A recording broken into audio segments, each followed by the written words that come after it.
ಮಾಧ್ಯಮ ಬಂಧುಗಳೇ, ತಮ್ಮೆಲ್ಲರಿಗೂ ಶುಭೋದಯಗಳನ್ನು ಹೇಳ್ತಾ ಈ ದಿನದ ಹಾರ್ದಿಕ ಶುಭಾಶಯ ಸಲ್ಲಿಸ್ತಾ ಇವತ್ತಿನ ಈ ಪತ್ರಿಕಾಗೋಷ್ಠಿಗೆ ತುಂಬ ಹೃದಯದ ಸ್ವಾಗತ ಸುಸ್ವಾಗತನ ಕೋರ್ತಾ ಇದ್ದೇನೆ. ನಾನು ಡಾಕ್ಟರ್ ಬಾಬುರಾವ್ ನಾಯಕ್, ವೈದ್ಯ, ಸಾಮಾಜಿಕ ಕಾರ್ಯಕರ್ತ, ಬಂಜಾರ ಸಮಾಜದ ಸೇವಕ ಹಾಗೂ ಪ್ರಸ್ತುತ ಕಾಂಗ್ರೆಸ್ ಪಕ್ಷದ ಜಿಲ್ಲಾ ಮುಖಂಡ. ನನ್ನ ಬಲಭಾಗದಲ್ಲಿ ಶ್ರೀಯುತ ಸಂಜೂರವರು, ಅವರ ಬಲಭಾಗದಲ್ಲಿ ರವಿ ರಾಠೋಡ್ರವರು, ಅವರ ಭಾಗದಲ್ಲಿ ಅರವಿಂದ್ ಅವರಿದ್ದಾರೆ. ನನ್ನ ಎಡಭಾಗದಲ್ಲಿ ಅಪ್ಪು ರಾಠೋಡ್ರಿದ್ದಾರೆ. ಅವರ ಎಡಭಾಗದಲ್ಲಿ ಅನಿಲ್ ಚವ್ಹಾಣ್ ಅವರಿದ್ದಾರೆ. ಅವರ ಎಡಭಾಗದಲ್ಲಿ ರಾಕೇಶ್ ರಜಪೂತ್ ಅವರು, ಜಿಲ್ಲಾ ಬಂಜಾರ ಸಾಹಿತ್ಯ ಪರಿಷತ್ತಿನ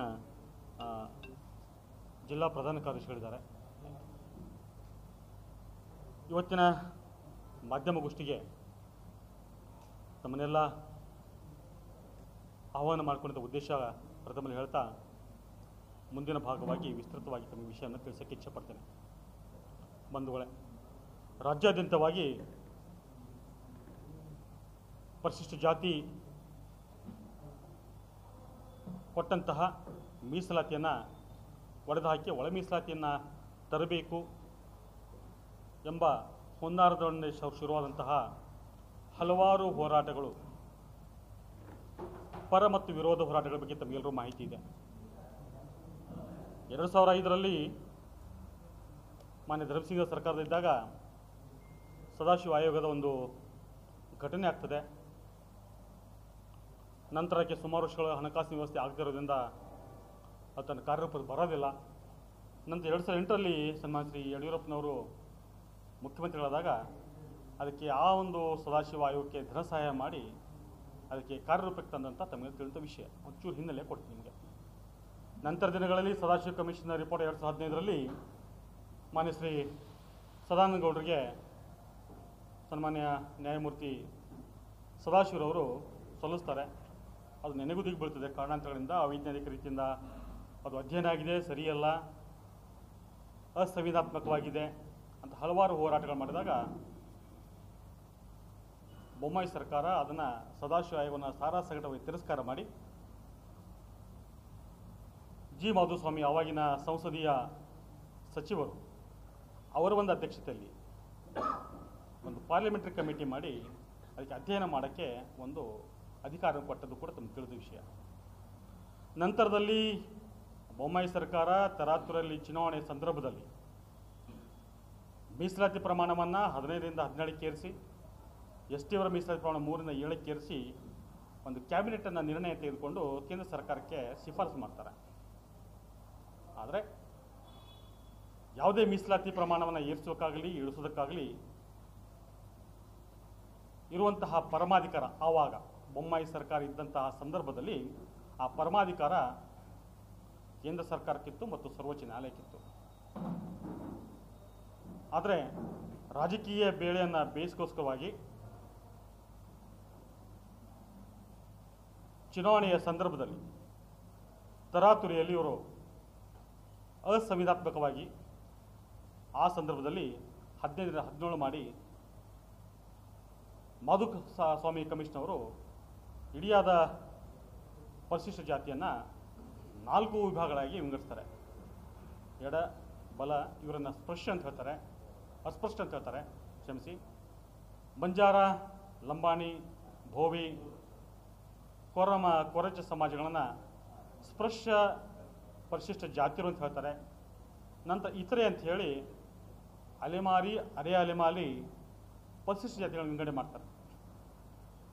ಆವಾಗ ಈ ಕೊಲಂಬೋ ಜಾತಿಗಳು ಅಂದರೆ ಕೊರಚ, ಲಂಬಾಣಿ, ಭೋವಿ, ಭಜಂತಿ ಸಮಾಜಗಳಿಗೆ 4.5% ಇವರು ಮೀಸಲಾತಿಗೆ ಒಂದು ಶಿಫಾರಸು ಕೊಟ್ಟಿದ್ದರು. 1% ಅರೆ ಅಲೆಮಾರಿಗಳು ಕೊಟ್ಟಂತಹ ವಿಷಯ. ಆದರೆ ಅದಕ್ಕೆ ಯಾವುದೇ ರೀತಿಯಿಂದ ಸಂವಿಧಾನಾತ್ಮಕವಾದ ಕಾನ್ಸ್ಟಿಟ್ಯೂಷನಲ್ ವ್ಯಾಲ್ಯೂ ಇರಲಿಲ್ಲ. ಆವಾಗ ಅತಿಯಾದ ಒಂದು ಪ್ರಬಲ ವಿರೋಧ ರಾಜ್ಯಾದ್ಯಂತ ಆಗಿ ಭಾಜಪ ಹಟಾವೋ, ತಾಂಡಾ ಬಚಾವೋ ಅಂತ ಅಭಿಯಾನ ಯಶಸ್ವಿಯಾಗಿ ಆಯಿತು. ಅದರ ಪ್ರತಿಫಲವಾಗಿ ಹತ್ತಿರ 63ರಿಂದ 65 ಕ್ಷೇತ್ರಗಳಲ್ಲಿ ನೇರವಾಗಿ ಭಾಜಪದ ಅಭ್ಯರ್ಥಿಗಳಿಗೆ ಸೋಲಲು ಈ ಒಂದು ಹೋರಾಟ ಕಾರಣ ಅಂತ ಹೇಳಕ್ಕೆ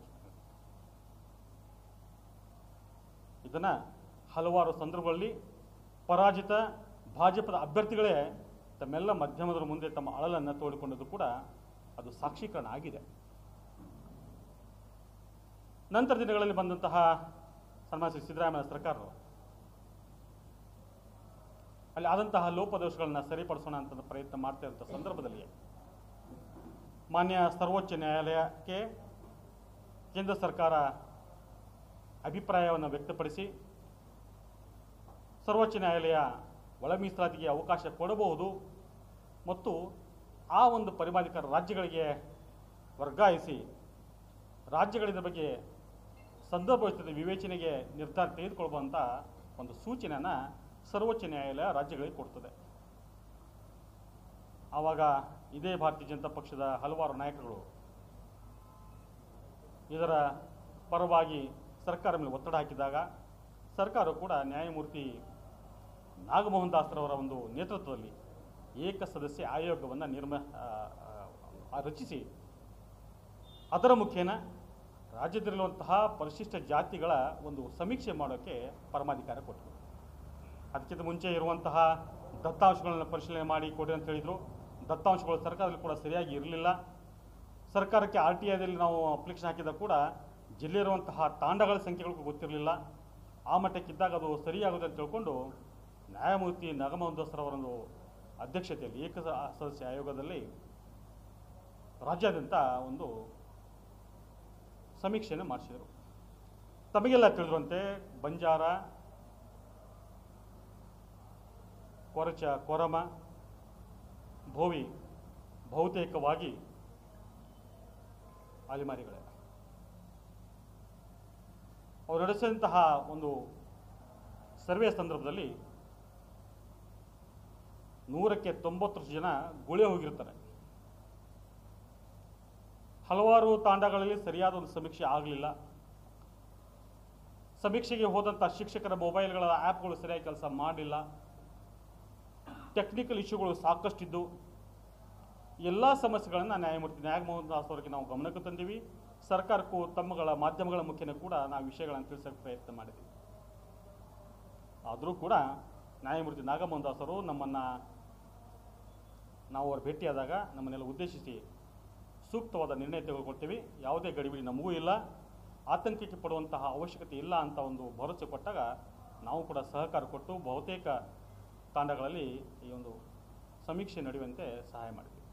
ಆದರೆ ನಗರ ಪ್ರದೇಶಗಳ ತಾಂಡಗಳಾದರೆ ಅಲ್ಲೇ ಒಂದೇ ಕಡೆ ಜನ ಸಿಗಬಹುದು, ಹಾಡಿಗಳಿಗೆ ಸಿಗಬಹುದು, ಹಟ್ಟಿಗಳಲ್ಲಿ ಸಿಗಬಹುದು, ಒಡ್ರ ವಾಡಿಗಳ ಜನ ಒಂದೇ ಕಡೆ ಸಿಗಬಹುದು. ಆದರೆ ನಗರವಾಸಿಗಳಿದ್ದಾಗ ನಾವೆಲ್ಲ ಹರಿದು ಹಂಚಿ ಹೋಗಿರ್ತೀವಿ. ಹಲವಾರು ಮನೆಗಳಿಗೆ ಸಮೀಕ್ಷೆಗೆ ಈ ಸಮೀಕ್ಷೆಕಾರರು ಹೋಗಲೇ ಇಲ್ಲ, ಸರಿಯಾದ ಮಾಹಿತಿ ಕಲೆಕ್ಟ್ ಆಗಲಿಲ್ಲ. ಸಂಖ್ಯಾ ದೃಷ್ಟಿಯಿಂದ ಅತಿ ಕಡಿಮೆ ಸಂಖ್ಯೆಯನ್ನು ಬಂಜಾರ, ಭಜಂತ್ರಿ, ಭೋವಿಗಳ ಸಂಖ್ಯೆ ಇವತ್ತು ತೋರಿಸಿದ್ದಾರೆ. ಅದರ ಮೇಲೆ ಅವಲಂಬಿತವಾಗಿ ಇವತ್ತು ಸರ್ಕಾರ ABC ಅಂತ 3 ಭಾಗಗಳಲ್ಲಿ ಅದನ್ನು ಡಿವೈಡ್ ಮಾಡಿ ಎಡ ಮತ್ತು ಬಲ ಅಂತ ಒಂದು ಶಬ್ದವನ್ನು ಅಸಂವಿಧಾತ್ಮಕ ಶಬ್ದವನ್ನು ಬಳಸ್ತಾರೆ. ಇನ್ನೊಂದು ಅಸಂವಿಧಾತ್ಮಕ ಶಬ್ದ ಸ್ಪರ್ಶ, ಅಸ್ಪರ್ಶ ಅಂತ ಬಳಸ್ಕೊಂಡಿರೋದು ಕೂಡ ಇದು ಸಂವಿಧಾನ ವಿರೋಧಿ ಶಬ್ದಗಳೇ. ಸಂವಿಧಾನದಲ್ಲಿ ಈ ಶಬ್ದಗಳಿಗೆ ಮಾನ್ಯತೆ ಇಲ್ಲ, ಅವಕಾಶಗಳು ಕೂಡ ಇಲ್ಲ. ಪರಿಶಿಷ್ಟ ಜಾತಿದಷ್ಟೇ ಬರ್ತದೆ ವಿನಃ ಅಲ್ಲಿ ಸ್ಪರ್ಶರು, ಅಸ್ಪೃಶ್ಯರು ಅಂತ ಯಾವುದೇ ರೀತಿಯಿಂದ ವಿಂಗಡಣೆ ಸಂವಿಧಾನದಲ್ಲಿ ಅದಕ್ಕೆ ಅವಕಾಶ ಮಾಡಿಕೊಟ್ಟಿಲ್ಲ. ಇವೆರಡೂ ಶಬ್ದಗಳನ್ನು ನಾವು ಕಠೋರವಾಗಿ ನಾನು ಖಂಡಿಸ್ತೇನೆ ಬಳಕೆಯಾಗಿದ್ದಕ್ಕೆ. ತಂತ್ರ ಅವರು 6-6-5 ಅಂತ ಡಿವೈಡ್ ಮಾಡ್ತಾರೆ. 6% ಎಡ, 6% ಬಲ ಅಂತಂದು ಅದಕ್ಕೆ AB ಅಂತ ಗ್ರೂಪ್ ಹೇಳ್ತಾರೆ.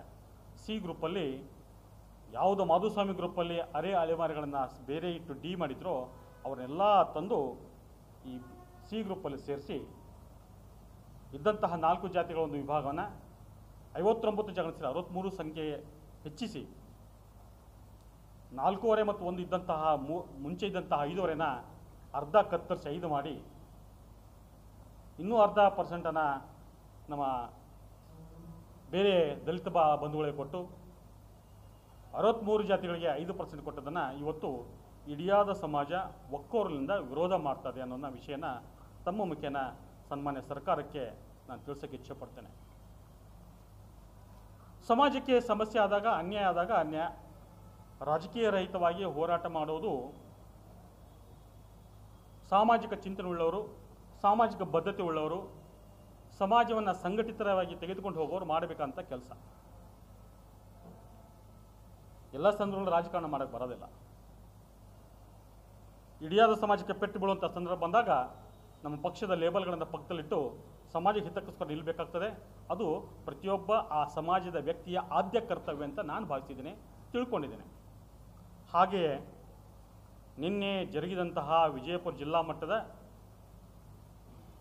ನ್ಯಾಯಮೂರ್ತಿ ನಾಗಮೋಹನ್ ದಾಸರು ಕೊಟ್ಟಂತಹ ಒಳ ಮೀಸಲಾತಿ ವಿರೋಧಿ ಹೋರಾಟದಲ್ಲಿ ಪೂರ್ವಭಾವಿ ಸಭೆಗಳಲ್ಲಿ ಪಕ್ಷಾತೀತವಾಗಿರಬೇಕು, ನೀವು ಕಾಂಗ್ರೆಸ್ ಪಕ್ಷದ ಮುಖಂಡರು ತಾವು ಕೂಡ ಬರಬೇಕು ಅಂತ ನಮಗೆ ಈ ಹೋರಾಟದ ಮುಖಂಡರುಗಳು ಬಂದು ಸಂಪರ್ಕಿಸಿದಾಗ ನಾವು ಖಂಡಿತ ಒಪ್ಕೊಂಡಿವಿ. ನೀವು ಪಕ್ಷಾತೀತವಾಗಿಯೇ ಹೋರಾಟ ಮಾಡ್ತಿದ್ರೆ ಸಮಾಜ ಹಿತಕ್ಕಾಗಿ, ಸಮಾಜದ ಏಕತೆಗಾಗಿ, ಸಂಘಟನೆಗೋಸ್ಕರ ನಾವು ಪಕ್ಷಭೇದ ನಿಮಗೆ ಸಹಾಯ, ಸಹಕಾರ, ನೈತಿಕ, ಆರ್ಥಿಕ, ದೈಹಿಕವಾಗಿ ಕೂಡ ನಿಮಗೆ ನಾವು ಗಟ್ಟಿಯಾದ ನಿಲುವಿನಿಂದ ನಿಮಗೆ ಸಪೋರ್ಟ್ ಮಾಡ್ತೀವಿ ಅಂತ ಹೇಳಿದ್ದು ನಿಜ. ಅದೇ ರೀತಿ ಅಪಾರ ಸಂಖ್ಯೆಯಲ್ಲಿ ನಮ್ಮ ಕಾರ್ಯಕರ್ತರು, ಬೆಂಬಲಿಗರು, ಅಭಿಮಾನಿಗಳು, ಕಾಂಗ್ರೆಸ್ ಪಕ್ಷದ ಕಾರ್ಯಕರ್ತರು ಕೂಡ ನಿನ್ನೆ ಆ ಹೋರಾಟದಲ್ಲಿ ಪಾಲ್ಗೊಂಡು ನಿನ್ನೆಯ ಒಂದು ಹೋರಾಟಕ್ಕೆ ಯಶಸ್ವಿಯಾಗಲು ಕೂಡ ಕಾರಣರಂತ ಹೇಳಕ್ಕೆ ಇಚ್ಛೆಪಡ್ತೇನೆ. ಒಟ್ಟಾರೆ ನಾವು ಮಾಡಬೇಕಾಗಿದ್ದು ಸಮಾಜ ಹಿತಕ್ಕಾಗಿ, ಸಮಾಜಕ್ಕೆ ಮಾರಕವಾಗಿರುವಂತಹ ಈ ಒಳ ಮೀಸಲಾತಿಯ ನಿರ್ಧಾರ ಒಕ್ಕಟ್ಟಿನಿಂದ ನಾವೆಲ್ಲ ಸೇರಿ ಮೀಸಲಾತಿಯ ಪ್ರಮಾಣ ಹೆಚ್ಚಿಸ್ಕೊ ಹೋರಾಟ ಮಾಡಬೇಕಾಗಿತ್ತು. ಸರ್ಕಾರಕ್ಕೆ ಇನ್ನು ಮನವರಿಕೆ ಮಾಡುವ ನಿಟ್ಟಿನಲ್ಲಿ ಎಲ್ಲರೂ ಸೇರಿ ಮಾಡಬೇಕಂತಹ ಹೋರಾಟ ಅದು ಆಗಬೇಕಾಗಿತ್ತು, ಆಗಬೇಕು ಅಂತ ನಮ್ಮ ಒಂದು ಆಶಯ, ಸದಭಿಲಾಷೆ. ಅಂತಹ ಒಂದು ಸಾಮಾಜಿಕ ಪ್ರಜ್ಞೆ ಉಳ್ಳಂತಹ ನಾನು ಸದಾಶಿವ ಆಯೋಗದ ವಿರೋಧಿ ಹೋರಾಟದ ಮುಂಚೂಣಿಯಿದ್ದಂಥ ಒಬ್ಬ ವ್ಯಕ್ತಿ, ಒಳ ಮೀಸಲಾತಿ ವಿರೋಧಿ ರಾಜ್ಯ ಮಟ್ಟದ ಸಮಿತಿಯಲ್ಲಿರುವಂತಹ ಒಬ್ಬ ವ್ಯಕ್ತಿ, ಬಹುತೇಕ ಸದಾಶಿವ ಆಯೋಗದ ಹೋರಾಟದಲ್ಲಿ ಅತ್ಯಂತ ಒಂದು ಕೇಂದ್ರ ಸ್ಥಾನ ಉಳ್ಕೊಂಡು ಇಡೀ ರಾಜ್ಯಾದ್ಯಂತ ಸಂಘಟನೆ ಮಾಡೋಕ್ಕೆ ಕಾರಣೀಭೂತಂತಹ ಒಬ್ಬ ವ್ಯಕ್ತಿ ನಾನು. ನನ್ನ ಜೊತೆ ಬಹಳಷ್ಟು ಜನ ಇದ್ದಾರೆ, ನಾನು ಒಬ್ಬನೇ ಅಂತ ಹೇಳೋದಿಲ್ಲ. ಇಷ್ಟೆಲ್ಲ ಹಿನ್ನೆಲೆ ಇಟ್ಟುಕೊಂಡು ನಿನ್ನೆಯ ಹೋರಾಟಕ್ಕೆ ಹೋದಾಗ ಹೋರಾಟದ ಸಂಘಟಕರೊಬ್ಬರಾದಂಥವರು ರಾಜಕೀಯವಾಗಿ ಮಾತಾಡಿದರು. ಅವ್ರು ಮಾತಾಡುವಾಗ ನಾನು ಖಂಡಿಸ್ಬೋದಾಗಿತ್ತು, ಆದರೆ ವಾಕ್ ಸ್ವಾತಂತ್ರ್ಯ ಪ್ರತಿಯೊಬ್ಬರಿಗೆ ಕೊಟ್ಟಿದೆ ನಮ್ಮ ಸಂವಿಧಾನ, ಮಾತಾಡಲಿ, ನನ್ನ ಒಂದು ಸಂದರ್ಭ ಬಂದಾಗ ಉತ್ತರ ಕೊಡ್ತಾ ಇದ್ದು ಅಂತ ನಾನು ಮೌನ ವಹಿಸಿದೆ. ಅವರು ಮಾತಾಡೋದಕ್ಕೆ, ಅವರ ಭಾಷಣ ಮುಗಿಯೋರಿಗೆ ನಾನು ಸಹಕರಿಸಿದೆ. ಸರ್ಕಾರ ವಿರುದ್ಧವಾಗಿ ಓತಪ್ರೇತವಾಗಿ ಮಾತಾಡಿದರು. ಕಾಂಗ್ರೆಸ್ ಮುಖಂಡರು ಹೋದ ಬಾರಿ ಭಾಜಪ ಹಟಾವೋ ತಾಂಡಾ ಬಚಾವೋ ಅಂತ ಆಂದೋಲನ ಮಾಡಿ ಭಾಜಪದವರನ್ನು ಸೋಲಿಸಿದರು. ಅವ್ರು ಈ ಬಾರಿ ಏನಾದರೂ ಮತಗಳನ್ನ ಕೇಳಕ್ಕೆ ಬಂದಾಗ ಮೆಟ್ಲೆ ಹೊಡೀರಿ, ಚಪ್ಪಲಿಲಿ ಹೊಡೀರಿ ಅಂತ ಮಾತುಗಳನ್ನು ಬಳಸಿದರು. ಅಲ್ಲಿ ಹೋದಾಗ ನಾನು ಒಬ್ಬ ಸಾಮಾಜಿಕ ಕಾರ್ಯಕರ್ತನಾಗಿ, ಬಂಜಾರ ಸಮಾಜ ಸೇವಕನಾಗಿ ಹೋಗಿದ್ದೆ ವಿನಃ ಅಲ್ಲಿ ಕಾಂಗ್ರೆಸ್ ಒಬ್ಬ ಮುಖಂಡನ ಹೋಗಿರಲಿಲ್ಲ. ಯಾಕಂದರೆ ಪಕ್ಷಾತೀತದ ಇದ್ದಾಗ ಆ ಮುಖಂಡ, ಆ ಲೇಬಲು, ಪದವಿಗಳನ್ನು ಹೊರಗಿಟ್ಟು ಹೋಗ್ಬೇಕಂತ ಒಬ್ಬ ನೈಜ ಸಾಮಾಜಿಕ ಸೇವಕನ ಕೆಲಸ. ಆ ರೀತಿಯಾಗಿ ಹೋಗಿದ್ದೆ. ಯಾವಾಗ ಆ ಮಾತು ಹೇಳಿದ್ರೆ ನಾನು ಸ್ವಲ್ಪ ಅದು ಕೇಳಿಸಿದಂಗಾಯಿತು. ಆದರೂ ಕೂಡ ಅವ್ರಿಗೆ ಸಂಪೂರ್ಣವಾಗಿ ಭಾಷಣ ಆಗುವವರೆಗೂ ನಾನು ಸಹಕರಿಸಿದೆ, ಸುಮ್ಮನೆ ಇದ್ದೆ. ನಂತರ ನನಗೆ ಅವಕಾಶ ಸಿಕ್ಕಾಗ ಸ್ಪಷ್ಟೀಕರಣ ಕೊಟ್ಟು ಮಾತಾಡೋಣ ಅಂತ ನಾನು ಶುರು ಮಾಡಿದ್ದ. ಮೊದಲು ಜೈ ಭೀಮ್ ಜೈ ಭೀಮ್ ಅಂತ ಘೋಷಣೆ ಕೂಗಕ್ಕೆ ಹಚ್ಚಿದೆ.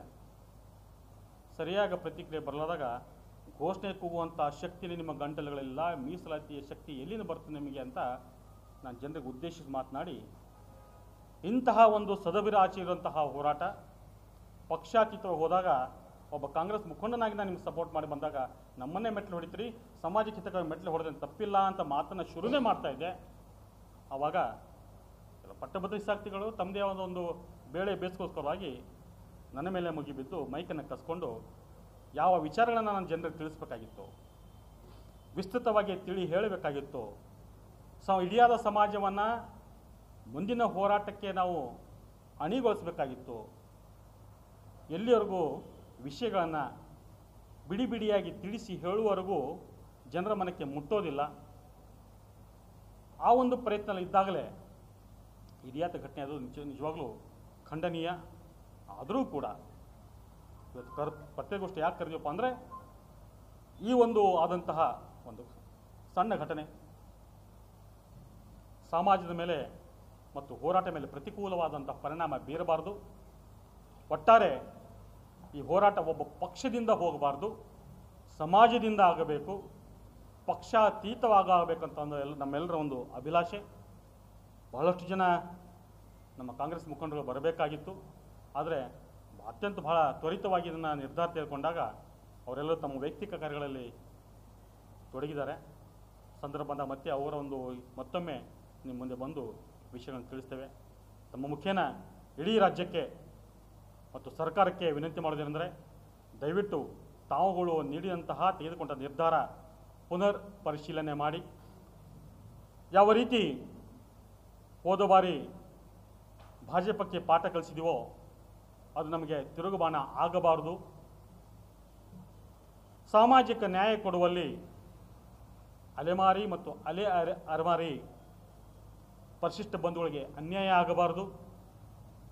ಯಾಕಂದರೆ ನಾವು ಸರ್ವೇ ಜನ ಸುಖಿನೋ ಭವಂತು ಎಂಬ ನಾಣ್ಣುಡಿಯಲ್ಲಿ ವಾಕ್ಯದಲ್ಲಿ ನಾವು ನಂಬಿಕೊಂಡವರು.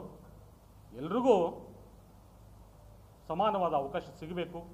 ಹೀಗಾಗಿ ಸರ್ಕಾರ ಈ ನಿಟ್ಟಿನಲ್ಲಿ ನ್ಯಾಯಮೂರ್ತಿ ನಾಗಮೋಹನ್ ದಾಸರ ವರದಿಯ ಒಂದು ಹಿನ್ನೆಲೆ ತೆಗೆದುಕೊಂಡು ನಿರ್ಣಯವನ್ನು ಪುನರ್ ಪರಿಶೀಲನೆ ಮಾಡಿ ಅಲೆಮಾರಿ ಮತ್ತು ಅಲೆಮಾರಿ ಪರಿಶಿಷ್ಟ ಜಾತಿಯವರಿಗೆ ವಿಶೇಷ ಸೌಲಭ್ಯ ಅಷ್ಟೇ ಅಲ್ಲದೆ ಅವ್ರಿಗೆ ಬೇರೆಯೇ ಒಂದು ಮೀಸಲಾತಿ ವರ್ಗೀಕರಣ ಮಾಡಿ ನಮಗೆ ಆದಂಥ ಅನ್ಯಾಯವನ್ನು ಸರಿಪಡಿಸಿ ಬೇಕಾದರೆ 17% ಆದಂತಹ ಒಂದು ಮೀಸಲಾತಿ ಪ್ರಮಾಣವನ್ನು 20ಕ್ಕೆ ಇರಿಸಿದ್ರೆ ತಪ್ಪಿಲ್ಲ. ಯಾಕಂದರೆ ಈ ನಾಡಿನ ಈ ದೇಶದ ಮೂಲ ನಿವಾಸಿಗಳಿಗೆ ನ್ಯಾಯ ಕೊಡುವಲ್ಲಿ ತಾವು ತೆಗೆದುಕೊಂಡಂತಹ ನಿರ್ಣಯ ಐತಿಹಾಸಿಕವಾಗ್ತದೆ. ಬರುವಂತಹ ಶತಮಾನಗಳಿಗೆ ತಮ್ಮ ಹೆಸರುಗಳು ಅಜರಾಮರ ಆಗ್ತದೆ. ಆ ನಿಟ್ಟಲ್ಲಿ ಘನತೆಯುತ್ತ ಸರ್ಕಾರ ಮಾನ್ಯ ಮುಖ್ಯಮಂತ್ರಿಗಳು ನಿರ್ಣಯ ತೆಗೆದುಕೊಳ್ತಂತಂದು ಅತೀವಾದ ವಿಶ್ವಾಸ ನಂಬಿಕೆ ಇದೆ. ಆ ನಿಟ್ಟಿನಲ್ಲಿ ಸಮಾಜ ಬಂಧುಗಳಿಗೆ ತಮ್ಮ ಮುಖೇನ ಹೇಳೋದೆಂದರೆ ಹೋರಾಟ ಪಕ್ಷಾತೀತವಾಗಲಿ, ಯಾವುದೇ ಪಕ್ಷದ ಧ್ವಜದ ಅಡಿ ಆಗುವುದು ಬೇಡ, ನಾವು ಯಾವುದೇ ಪಕ್ಷದ ಅಡಿಯಾಳುಗಳು ಆಗುವುದು ಬೇಡ. ಇದು ಸಮಾಜದ ಹಿತಾಸಕ್ತಿ, ಸಮಸ್ತ ದಲಿತರ ಹಿತಾಸಕ್ತಿ. ಎಲ್ಲರೂ ಒಕ್ಕಟ್ಟಿಂದ ಹೋರಾಟ ಆಗಬೇಕೆಂಬ ಸಂದೇಶ ತಮ್ಮಿಂದ ಹೋಗಲಿ ಅಂತ ಅಭಿಪ್ರಾಯದಿಂದ ಇವತ್ತು ಈ ಒಂದು ಮಾಧ್ಯಮಗೋಷ್ಠಿ ಕರೆದಿದ್ದೇನೆ. ತಮ್ಮೆಲ್ಲರಿಗೂ ವಂದನೆ, ಅಭಿನಂದನೆಗಳು. ತಾರೀಕಲ್ಲಿ ಆಗ್ತಿರುವಂತಹ ಒಂದು ಪ್ರತಿಭಟನೆ ಅದು ಪಕ್ಷಾತೀತವಾಗಿ ಆಗಿದ್ದೇ ಆದರೆ ಬಹುಶಃ ಇಲ್ಲಿವರೆಗೂ ಆದಂತಹ ಹೋರಾಟಗಳ ಒಂದು ದಾಖಲೆಯನ್ನು ಮುರಿತದೆ. ನಭೂತೋನೋ ಭವಿಷ್ಯತಿ ಎಂಬ ರೀತಿಯಲ್ಲಿ ಅದು ಹೋರಾಟ ಆಗ್ತದೆ. ಆದರೆ ಅದನ್ನು ಮುಂಚಿನಂಥ ನಾಯಕರುಗಳು ಪಕ್ಷಾತೀತವಾಗಿ ನಡೆಸುವಂತಹ, ಒಪ್ಪಿಕೊಳ್ಳುವಂತಹ, ಎಲ್ಲರನ್ನು ಅಪ್ಪಿಕೊಂಡು ತೆಗೆದುಕೊಂಡು ಹೋಗುವಂತಹ ಒಂದು ತ್ರಾಷ್ಟತೆ, ವಿಶಾಲ ಮನೋಭಾವನೆ ತೋರಿಸಲಿ ಅಂತ ಹೇಳ್ತೇನೆ.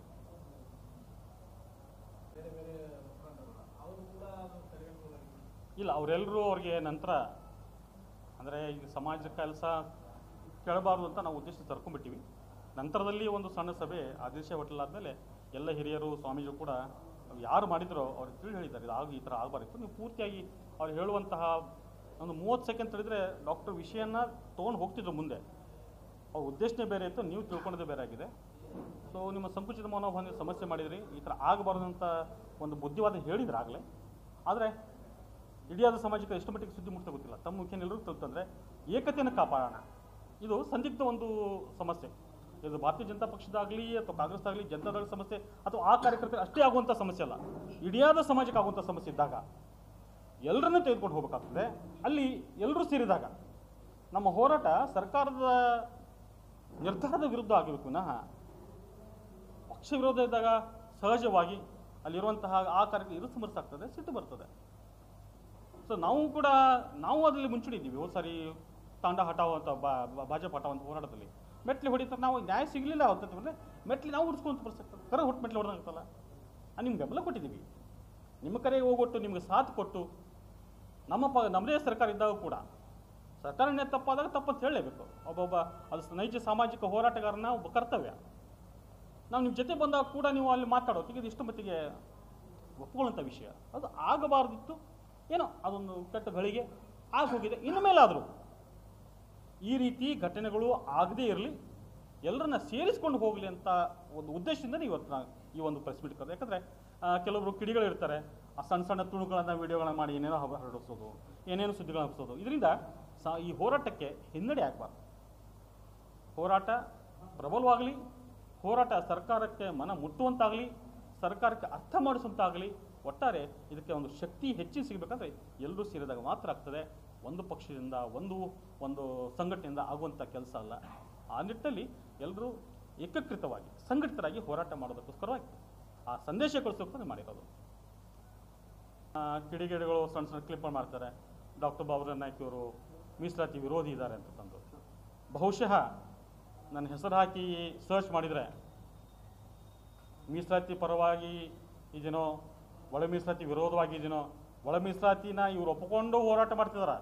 ಒಟ್ಟಾರೆ ಒಳ ಮೀಸಲಾತಿನೇ ಆಗಬಾರಂತ ಹೋರಾಟ ಮಾಡಿದ ವ್ಯಕ್ತಿ ನಾನು. ಇದಿಯಾದ ಒಂದು ದಲಿತ ಸಮಾಜನ ಒಕ್ಕಟ್ಟಾಗಿ ಇಟ್ಟುಕೊಂಡು ಹೋಗಬೇಕು ಅಂತ ಉದ್ದೇಶದಿಂದ ಹೋರಾಟ ಮಾಡಿದ ವ್ಯಕ್ತಿ ನಾನು.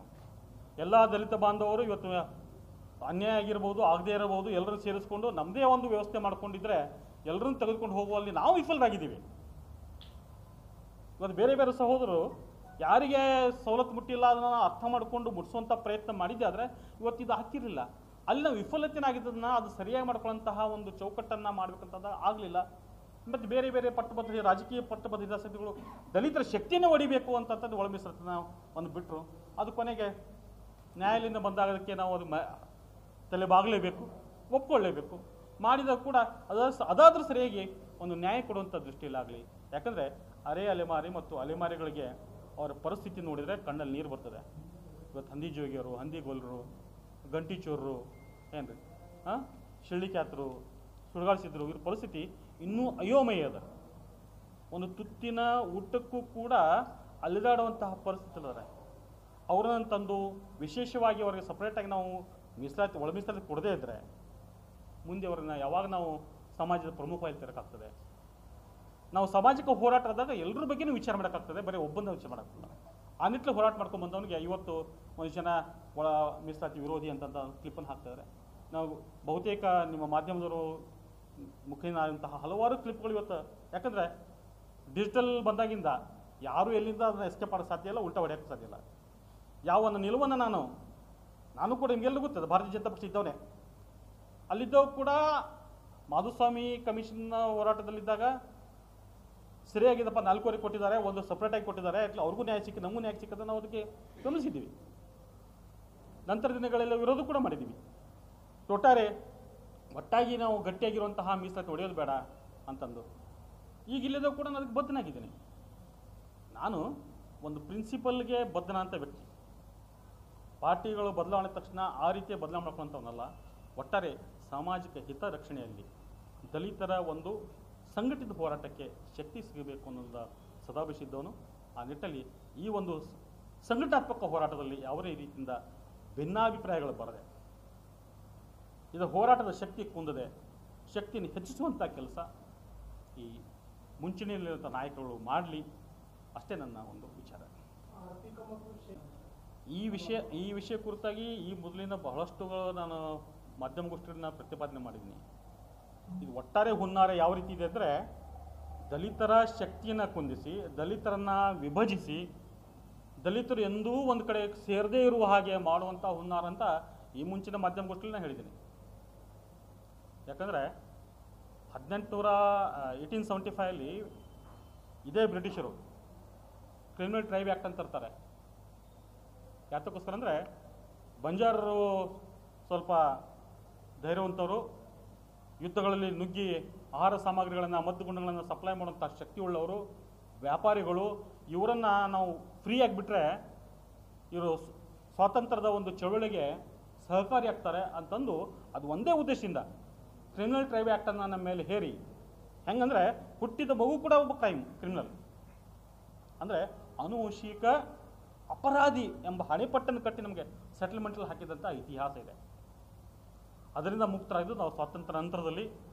ಆದರೂ ಕೂಡ ನಮಗೆ ಮೀಸಲಾತಿ ಸಿಕ್ಕಿದೆ ಹಾವನೂರು ಕಮಿಷನ್ 1977ರ ನಂತರದಲ್ಲಿ.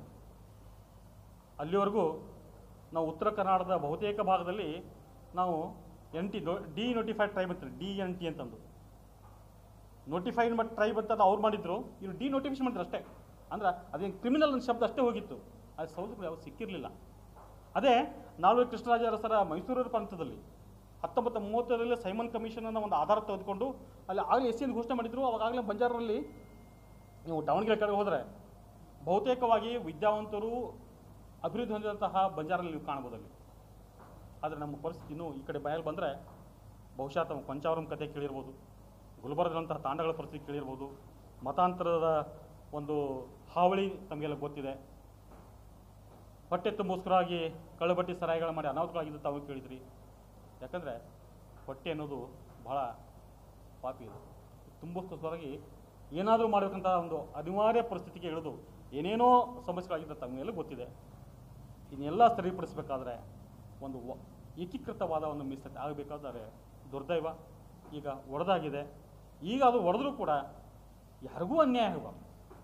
ನನ್ನ ಒಂದು ಸ್ವಾರ್ಥಕ್ಕಾಗಲಿ, ಇನ್ನೊಬ್ಬರು ಯಾರೋ ಸ್ವಾರ್ಥಕ್ಕಾಗಲಿ, ಅತಿ ಕೆಳಮಟ್ಟದಲ್ಲಿರುವಂತಹ ಅಥವಾ ಅತೀವಾಗಿ ಸಮಸ್ಯೆಯಲ್ಲಿರುವಂತಹ ನಮ್ಮದೇ ಬಂಧುಗಳು, ದಲಿತರಂತಷ್ಟು ನಾನು ಬೇರೆ ಅಂತ ನಾನು ಭಾವಿಸೋದಿಲ್ಲ. ನನ್ನದೇ ಬಂಧುಗಳು, ನನ್ನ ಸಹೋದರ ಅಂತ ನಾನು ಒಪ್ಕೊಳ್ತೀನಿ. ಅವರಿಗೂ ಕೂಡ ನ್ಯಾಯ ಸಿಗಲೇಬೇಕು. ಅವರು ಹೋರಾಟ ಕೂಡ ಯಾವ ರೀತಿ ಹೋರಾಟಕ್ಕೆ ನಿನ್ನೆ ನಾನು ಬೆಂಬಲ ಕೊಟ್ಟಿದ್ದೋ ಆ ಹೋರಾಟ ಕೂಡ ತನು ಮನ ಧನದಿಂದ ನಾವೆಲ್ಲರೂ ಹೋರಾಟಕ್ಕೆ ಬೆಂಬಲ ಕೊಡ್ತೀವಿ. 100ಕ್ಕೆ 100ರಷ್ಟು ಲಕ್ಷೋಪಲಕ್ಷ ಜನಸಂಖ್ಯೆಯಲ್ಲಿ ಹೋರಾಟಕ್ಕೆ ಪಾಲ್ಗೊಳ್ತಾರೆ. ಅದೇ ಹೇಳಿದಿಲ್ಲ, ನ ಭೂತನೋ ಭವಿಷ್ಯ ಥರದಲ್ಲಿ ಹೋರಾಟ. ಸರ್, ನಮ್ಮ ಪ್ರಕಾರ ಕೊಲಂಬೋ ಸಮಾಜಗಳ ಕನಿಷ್ಠ 5% ಕೊಡಬೇಕು ಮತ್ತು 1% ಅಲೆಮಾರಿ ಅಲೆಮಾರಿಗಿಂತ ಡಿವೈಡ್ ಮಾಡಿ ಅವ್ರಿಗೆ ಸಪ್ರೇಟಾಗಿ ಕೊಡಬೇಕು. ಸರ್, ಈಗ ಈ ಬಂಜಾರ 5% ನಮಗೂ ಸಿಗಬೇಕು. ಬಂಜಾರ, ಲಂಬಾಣಿ, ಭಜಂತ್ರಿ, ಕೊರಮ, ಕೊರಚ ಈ ಸಮಾಜಕ್ಕೆ 5%. 1% ಅಲೆಮಾರಿ ಮತ್ತು ಅಲೆಮಾರಿ ಅತ್ಯಂತ ಹಿಂದುಳಿದಂತಹ ಪರಿಶಿಷ್ಟ ಜಾತಿಗಳು ಕೊಡಬೇಕು. ಅವ್ರನ್ನ ಯಾರ ಜೊತೆ ಕ್ಲಬ್ ಮಾಡಕ್ಕೆ ಹೋಗಬಾರ್ದು. ಆಮೇಲೆ ಇನ್ನೊಂದು ತಪ್ಪು ಆಗಿದೆ, ನೀವು ಹೇಳ್ತಿದ್ರಲ್ಲಿ ಆಂಧ್ರ ಆದಿ ದ್ರಾವಿಡ, ಆದಿ ಕರ್ನಾಟಕ ಅಂತ ಕೂಡ ಒಂದು ಸಮುದಾಯಗಳಿದಾವೆ. ಇವರನ್ನ ಎದಲ್ಲಿ ಹಾಕಬೇಕೋ ಬಿದಲ್ಲಿ ಹಾಕಬೇಕು ಅನ್ನೋ ಜಿಜ್ಞಾಸೆ ಕೂಡ ಇದೆ. ನಾಳೆ ಹೆಂಗಾಗಿದ್ದಪ್ಪ ಅಂದ್ರೆ ಇವರಿಗೆ ಎಲ್ಲೂ SC ಸರ್ಟಿಫಿಕೇಟ್ ಸಿಗೋದಿಲ್ಲ. ಅಂತಹ ಒಂದು ದೊಡ್ಡ ಪರಿಸ್ಥಿತಿ ಹಾಕಿದ್ದಾರೆ. ಇವು ನಿಮಗೆಲ್ಲ ಗೊತ್ತದ, ಸರ್ಕಾರಿ ಅಧಿಕಾರ ಇಂಥದ್ದೊಂದು ಇತ್ತಪ್ಪ ಅಂದ್ರೆ ಕೊಡಂಗಿಲ್ಲ ಅವರು, ಸರ್ಕಾರ ಮೇಲೆ ಹಾಕಿ ಕೂತ್ಕೊಂಡ್ಬಿಡ್ತಾರೆ. ಹೀಗಾಗಿ ಅವ್ರು ಒಂದು ಕಡೆಯೆಲ್ಲ ಜೋಡಿಸ್ಬೇಕು. ಅವರು ಎದಲ್ಲೂ ಜೋಡಿಸ್ರಿ, BLಲ್ಲೂ ಜೋಡಿಸ್ರಿ. ಅವ್ರು ಹೆಂಗೆ ಹೇಳಿದ್ರಪ್ಪ ಅಂದ್ರೆ ಎಲ್ಲಿ ಬೇಕಾದ್ರೆ ಜೋಡಿಸ್ಕೊಡ್ರಿ. ಹೆಂಗಾಗ್ತದೆ? ದ್ವಂದ್ವಕ್ಕೆ ಸರ್ಕಾರನೇ ದಾರಿ ಮಾಡಿ ಕೊಟ್ಟಾಗ್ತದೆ. ಅದನ್ನು ಕೂಡ ಪರಿಹರಿಸಿ ಅವ್ರು A ಡಿವಿಷನಲ್ಲಿ ಸೇರಿಸಲಿ, BL ಹಾಕಲಿ, ಅದಕ್ಕೊಂದು ಕ್ಲಿಯರಿಟಿ ಕೂಡ ಸರ್ಕಾರ ಕೊಡಬೇಕಾಗ್ತದೆ.